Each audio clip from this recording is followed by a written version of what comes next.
أعوذ بالله من الشيطان الرجيم.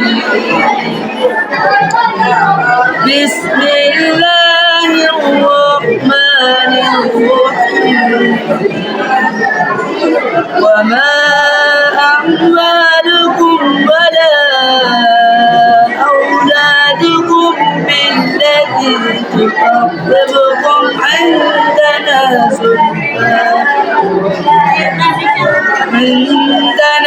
زلفى إلا من آمن وعمل صالحا فأولئك لهم جزاء الضعف بما عملوا وهم في الغرفات والذين يسعون في آياتنا معاجزين أولئك لهم في العذاب محضرون. أولئك في العذاب محضرون.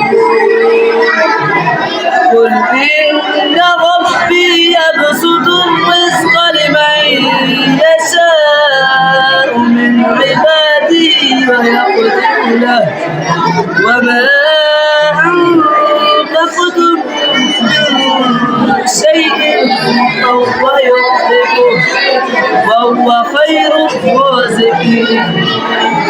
ويوم يحشرهم جميعا ثم يقول للملائكة أهؤلاء إياكم كانوا يعبدون قالوا سبحانك أنت ولينا من دونهم بل كانوا يعبدون الجن أكثرهم بهم مؤمنون. فاليوم لا يملك بعضهم لبعض نفعا ولا ضرا ونقول للذين ظلموا ذوقوا عذاب النار التي كنتم بها تكذبون. وإذا تتلى عليهم آياتنا بينات قالوا ما هذا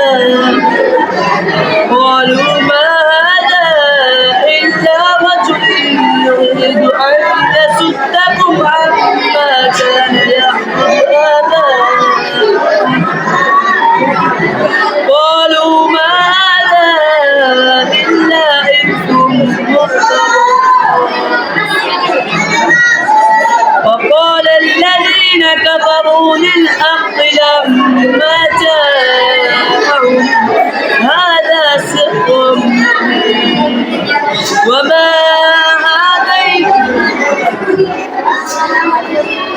وقال الذين كفروا للحق لما جاءهم هذا سحر مبين إن هذا إلا سحر مبين.